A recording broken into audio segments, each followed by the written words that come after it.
Welcome to EcoRadio. I'm your host, Bob Grove.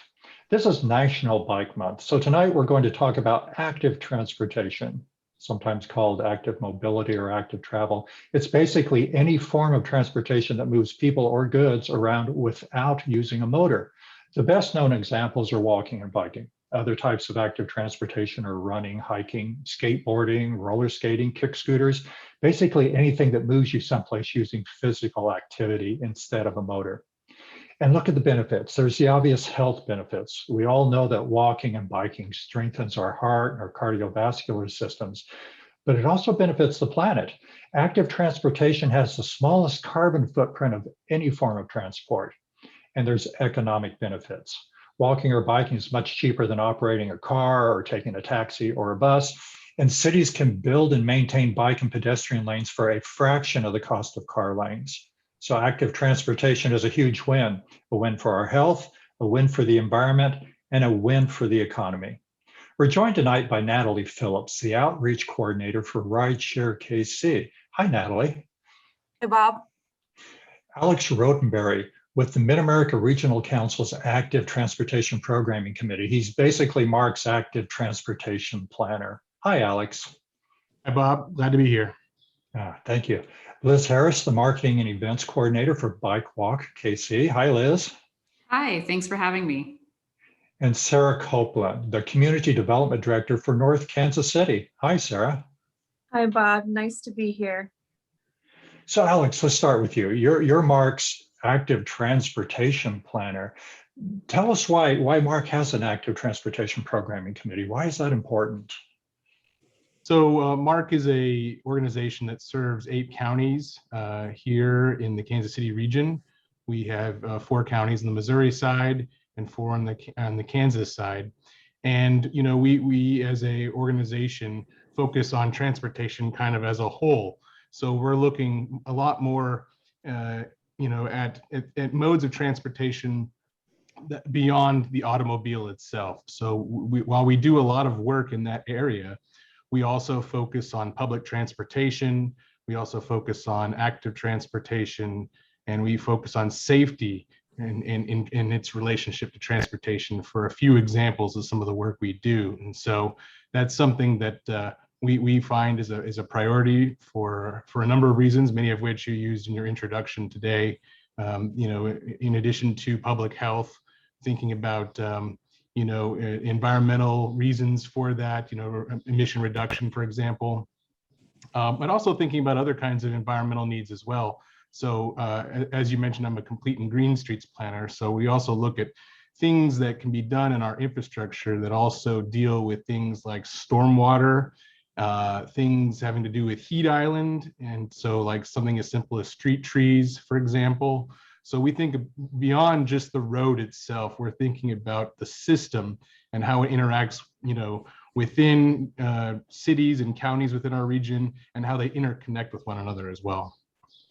Do you work with connections between cities? I mean, most of us work within a municipal area, but you're a unique group in that you are covering the entire region. So does that give you the ability to coordinate between municipalities?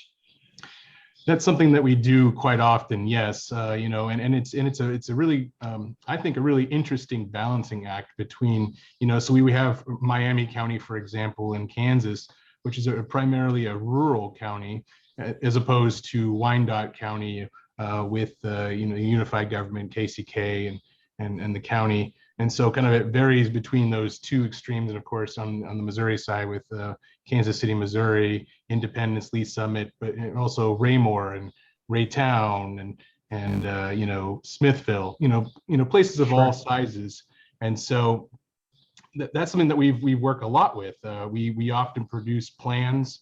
We have a regional bicycle plan. We have a regional greenway system plan, which also deals with a lot of environmental issues called the Metro Green System. And so we work together with a lot of stakeholders and groups and the public in working together to put these plans together to kind of have a focus on kind of a 10,000 foot scale as opposed to like the grassroots scale that many of your listeners may be used to attending a city council meeting, for example. That's very cool. This is National Bike Month. May is. I wasn't even aware we had a National Bike Month, but I think that's great. Natalie, can you tell us about that? Yeah, so National Bike Month was originally established by the League of American Bicyclists in 1956. And it's really meant to showcase the many benefits of cycling and encourage folks to try it.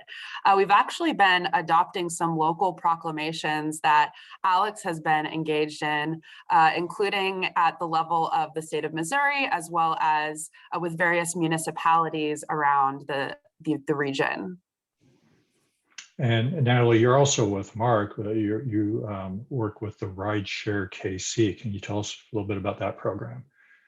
Yeah, so RideShareKC is dedicated to reducing pollution, traffic congestion, and greenhouse gas emissions by providing alternatives to driving to work alone. So we connect commuters and employers with all different types of transportation options in the KC metro area, and that includes cycling. So we provide consulting resources for employers to help them get their employees to work and reduce parking demand. We also provide outreach and education to promote carpooling, transit, and biking and walking. And we also provide guaranteed ride home program and a carpool matching program. So we kind of cover the whole gamut, but we want to make sure that everyone's staying connected with our local transportation ecosystem. I'm seeing these new bike racks popping up all over the city, and I think I see RideShareKC on those. Is that part of your program? We are actually advertising for the Bike Month Challenge on some of the bike racks, courtesy of BikeWalkKC. So that may be where you've seen us. Yeah. Liz, you're with BikeWalkKC. So, tell us a little bit about your group and how you're working with these other groups to promote this active transportation.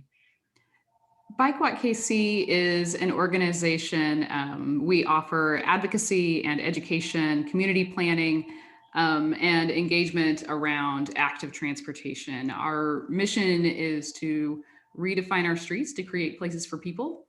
And that means that we are trying to build, as Natalie mentioned, a culture of active living, where active living is an easy and comfortable and safe choice for families.